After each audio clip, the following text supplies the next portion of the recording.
I mean, maybe listen just in case. Get it? The docket is gold. My pockets are swole. Stop, drop, and roll. At lock, I'm the gold. It doesn't get old. Each episode, I just download. I'm just a fella that's hella intelligent now that I got me the code. Build me a yellow brick road. Hey, chillin', feelin'. How could I be this gifted? Millions, reelin'. Frying up all of these fish sticks. Enter all these competitions. I ain't seen no competition. Justice served can't stop the system. I suggest y'all stop and listen. Please rise, sit down. Pot is in session, get rich now. Invest in the best, yes. The investigator is nothing but fresh. Please rise, sit down. Pot is in session, get rich now. Go by the book, yeah. The lawyer is loyal, now come take a look. Go.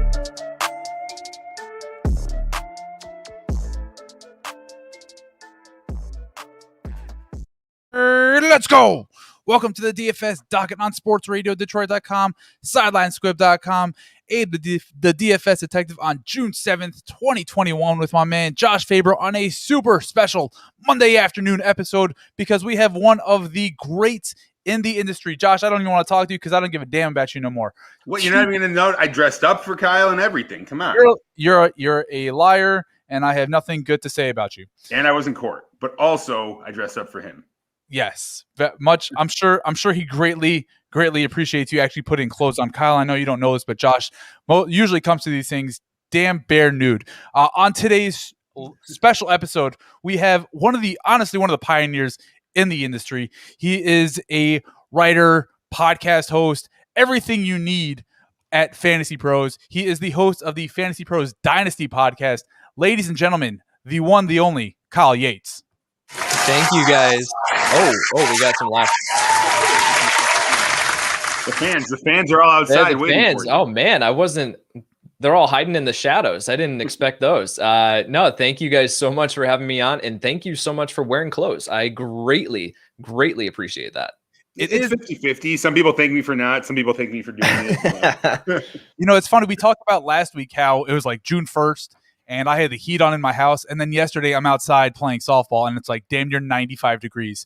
And all I get is like, oh, it's Michigan. That's still not an excuse. That's crap to go from 50 to 90 degrees in like a week. And everyone's like, people get sick because of the change of weather. And all of a sudden like, oh no, you have corona. You're sick because of the change of weather. Now you must be dying from corona. Like, get that. Corona's a real thing. Don't get me wrong. But people can still get sick with the flu. All right, we only got Kyle for a short amount of time. Like I said, he's the pioneer in the industry. He's one of the busiest men in the world, probably. How we're able to fit in 20 minutes into his busy life, we super greatly appreciate it, Kyle. So we're just gonna get to this. There's really only one thing in the world in fantasy football to talk about right now. It's the Julio Jones trade. I see you with your Jonnu Smith jersey in the background. Unfortunately, he's with a much worse team with the Patriots. Now I can't root for him any longer. But the Titans get a lot better at the receiver position. The Atlanta Falcons seem to be in full rebuild mode, even though Matt Ryan has this gargantuan contract that they're not going to be able to get rid of. So, Kyle, I know you wrote an article yesterday on your instant reaction. I'd love to hear verbally because I have a very difficult time reading because I'm stupid. But I'd love to, I know. And honest. Right. That's why. That's why you're the lawyer. Look at you, a tie and everything. God damn, Josh, you really did get dressed up. Last time I saw you, you had pink pants on. But Kyle, I'd love to hear your instant reaction to the trade. What's it mean for the Titans and the Falcons?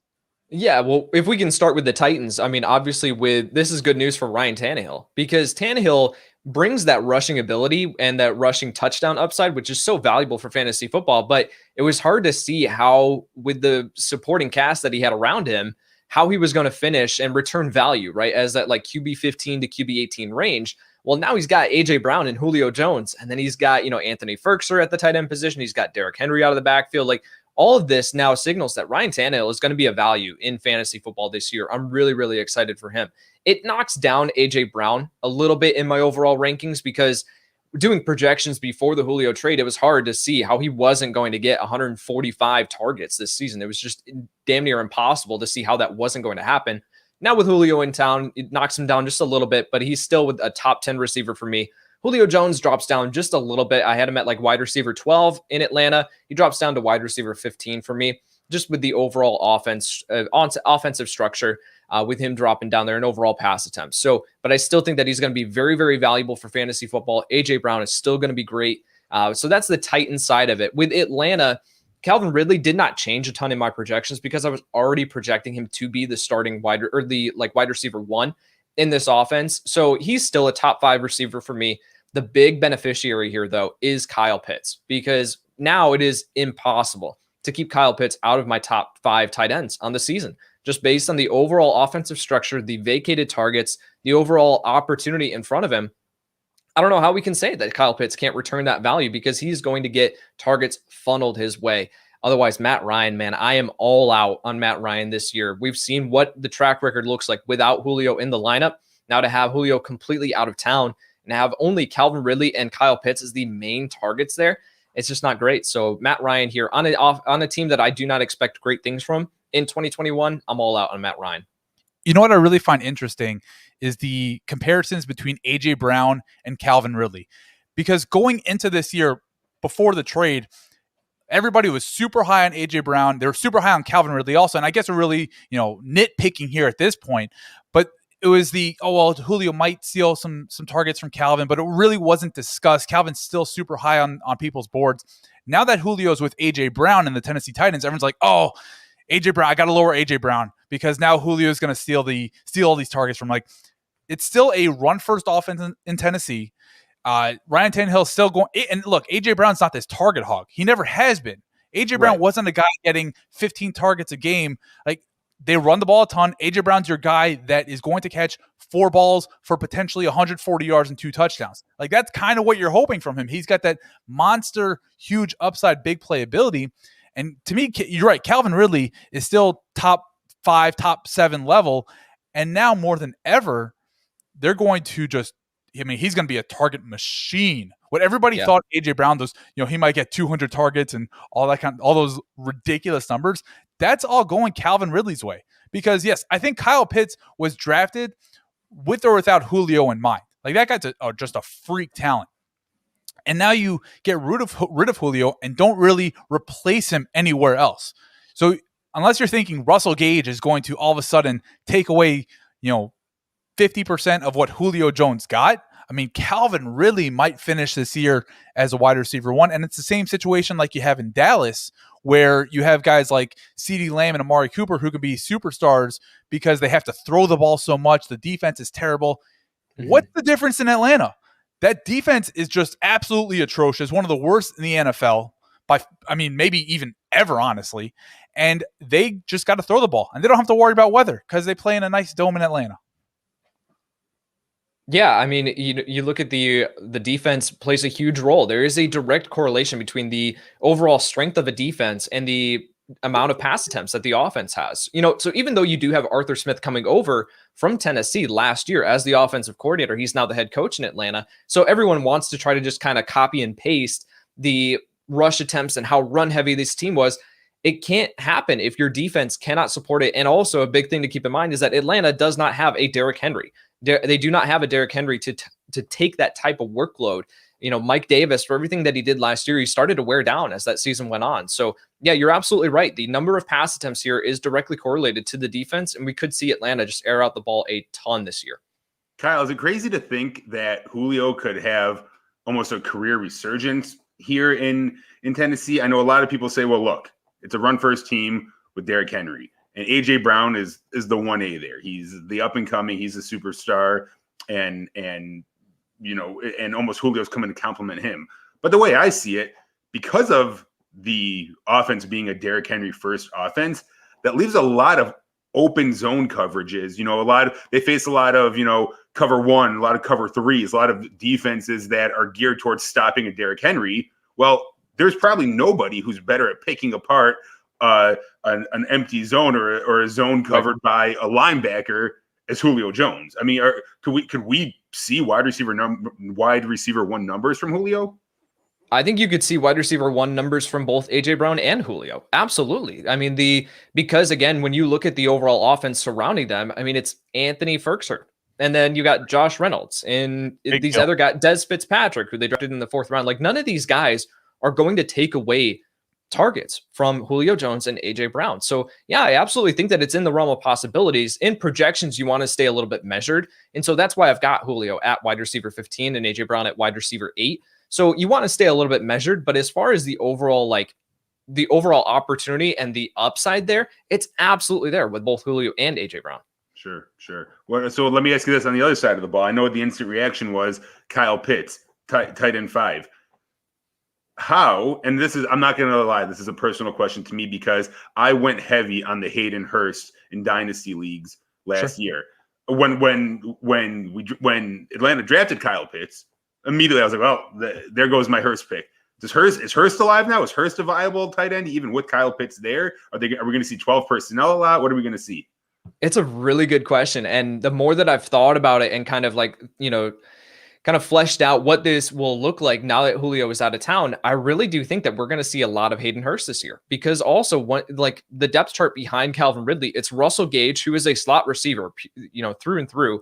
So then it's Cordero Patterson, Olamide Zaccheaus, Christian Blake, like Tajay Sharp, maybe, so it's like, who is that other wide receiver too? So I think you are going to see a lot of 12 personnel. That is something that Arthur Smith is going to bring over from Tennessee. And 12 personnel is 1 running back, 2 tight ends on the field. So I do think that you're going to see a lot of that. A possibility that we're going to see a lot we could see is that Kyle Pitts is lined up out wide.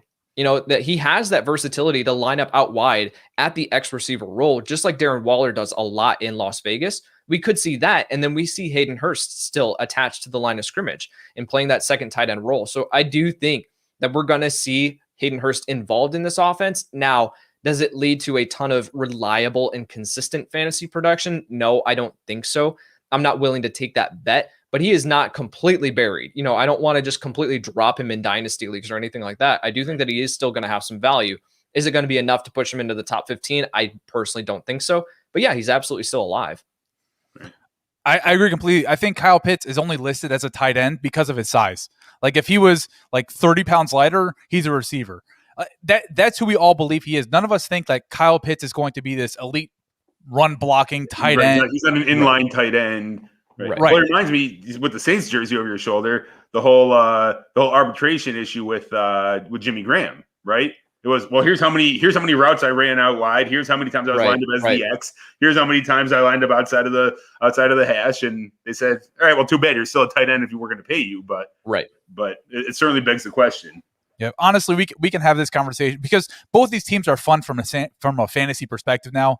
Mostly because Atlanta's defense is so bad, so you can talk about them all day. And in Tennessee with Derrick Henry, AJ Brown, Julio Jones, you're talking 3 top 2 round picks in a redraft league. Ryan Tannehill, potentially top 6 quarterback now that people are talking about. But we can do this all day, and I know Kyle has to go because he's a very important person, and we are absolute nobodies. Although I just got a text. I got a meeting in about 20 minutes. So I got to rush my ass back to work. All right, Kyle, we're gonna go spitfire. That's not a word, but we're going to go rapid fire. We got 10 random questions, some football, some not football. So first off, who's your favorite Power Ranger? What color? Oh man. Wrong question for me, guys. I actually legitimately have never watched a Power Rangers episode at all. What? Wow. Yep. You know what? I respect it. He's dedicated to the craft. Makes sense. I mean, we were all 7 years old once. It was just something, I think, honestly, that I was never, for some reason, I don't know why, but for some reason, I was never allowed to watch Power Rangers. I do not know the reason whatsoever. I still question it to this day, but yeah, was never watched an episode. It's simple. Your parents didn't love you. That's probably it. Yeah. That's simply what it was. Okay. Kyle, 3rd and 2. Need a first down. Any running back of all time, who are you using and why? Any running back of all time. I mean, Adrian Peterson immediately comes to mind, but probably I just can't pass up on Derrick Henry, honestly. Like, just with the size and his power and what he brings, I think I'll go with Derrick Henry there. That'd be the answer. All right. Would you rather wear dress shoes with white socks or sneakers with dress socks? Oh, man. I think I will go I'll probably go with the dress shoes with the white socks because I'm assuming obviously with dress shoes, I'm wearing dress pants. With sneakers, I might be wearing shorts. So I might have to show the socks there. So I'll go with the dress shoes with the white socks, even though that just makes me cringe. You could get a little fancy with the socks. It might look nice with the shoes. Oof. The dress set a new trend. The dress socks don't need to be black. They could be could have a little pizzazz in there. Speaking of our friend Derrick Henry, would you rather try to tackle Derrick Henry or block Aaron Donald? Oh, can I choose neither? I will go with the try to tackle Derrick Henry, because that does not mean that I have to be successful or try very hard to tackle Derrick Henry. If I'm trying to block Aaron Donald, he's going through me no matter what. Right. You could try to tackle Derrick Henry and kind of just pretend and fall out of the way. Right. Exactly. Aaron Donald's coming for your head. Yep. If I'm trying to block Aaron Donald, I'm pulling up with an Achilles injury and I'm just laying on the ground flat. You can go. All right. Before the snap. Yeah, absolutely. Like the old LSU players when they were playing against Oregon back in the day, and they were kept falling down to get timeouts. All right, Kyle, you didn't watch Power Rangers. Please tell me you watched Saved by the Bell, though. I'm gonna disappoint you guys again. I did not watch Saved by the Bell. I'm so sorry. Oh, this screws my question over so bad. Okay, so I was gonna ask you. You're Zach Morris, and you can call timeout, which you don't even know what that means. You don't even know what it means when he calls timeout. God damn. All right, you can freeze time before one NFL play and change the play. What play is it? Oh, it's the double doink. I'm a Bears fan through and through, and so the double doink. If I can change the outcome of that play, I think that's a no-brainer. I'm changing that. That was so painful to watch. If you're a Bear, I'm changing the Calvin Johnson.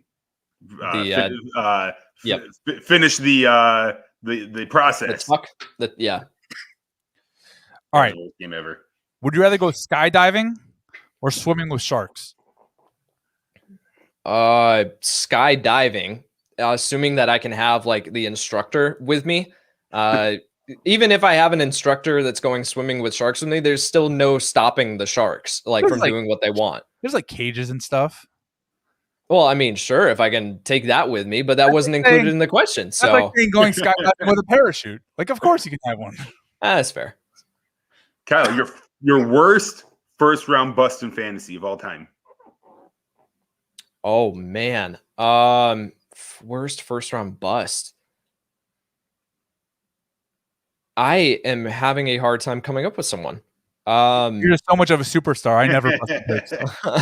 Yeah, right. I never pick bust. No, that's definitely not it. I'm completely blanking, guys. I'm so sorry, but I just am having trouble figuring out someone. No CJ Anderson and no Eddie Lacy's. It was Eddie Lacy. Oh my word, I forgot about Eddie Lacy. Yeah, I think I bit hard on Eddie Lacy there and definitely bought in. That one. Yeah, we'll go with Eddie Lacy. Okay. There you go. All right. Would you rather shave your head every day for a year or not be allowed to shave or get a haircut for a year? My hair grows so fast and it comes in so thick. So by the end of a year, I would look like a legitimate caveman. And I would not like that at all. And I think that my wife would not like that either. So I will go with the have to shave every day. It's rough because I did it for 6 months and it sucks. I also feel like that was sort of a dig at my receding hairline. Like, yeah, we get it, Kyle. You have great hair. Okay. Let's give you some redemption. What was your best late round pick of all time? Of all time. I got in my first, so I haven't been playing fantasy football for very long. So only since about like 2013 or 2014. So I think that I drafted him with like my last pick, and that was OBJ, his rookie season. Wow. And I think that, I think I held onto him, and then he just went on that absolute tear his rookie season. So once he came back from injury. So yeah, I think OBJ. Nice. All right. Would you rather be a pilot of a plane or a captain of a ship? Is this a submarine? Like, am I underneath water? No, you're not. No, you are. You float. You're on a cruise. Okay. You're on a cruise for 3 weeks and you're the captain. I am the captain now.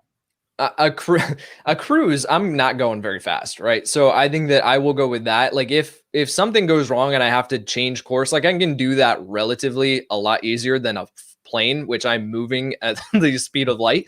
So yeah, I will go with I'll go with the cruise ship there. Plus, I get to see some great tourist locations. And I will tell you this fun fact about me. I was on a cruise ship that crashed in the middle of the ocean once. Oh no! And I'd much rather would relive that than crash on a plane. So that's yep. That checks out. That's factual. All right, I got one last one. Josh, got one last one for you. What's your favorite flavor of donut? Because I'm a cop, so all we do is eat donuts all day. Actually. Oh, right.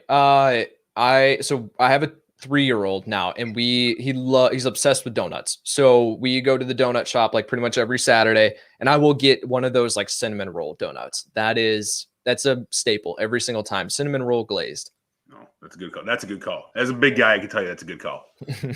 All right. Well, look, you have kids, some young ones. I have young ones. Abe has young ones. This is going to be a tough question. Answer honestly, though. It doesn't matter who's listening. Would you rather have a 12-hour flight across the world by yourself, or to get there only a 2-hour ride, but your family's stuck in the car with you? At this point, with just one kid, I can do the whole like movie, and that will kill up a lot of that time, and he's pretty engrossed in it. So I think I'll do that. I've actually done a 17-hour flight. I've flown from Atlanta to Swaziland, Africa. Wow. And that was brutal. That was so brutal. I would personally prefer to not relive that. So I will go with the 2-hour car ride. Okay. See, when you have more kids, that's the answer. That's the main thing. That's not a threat anymore. That's like that's an extra prize. Oh, it's 17 hours by myself with no kids. Right. Let's do it, baby. Right. I don't even go anywhere. My dream vacation is leaving my kids home for like 16 hours, and I'll just go like Josh. I'll go to your house and just hang out there. Like just sit there. It doesn't matter. Yeah. All right, Kyle.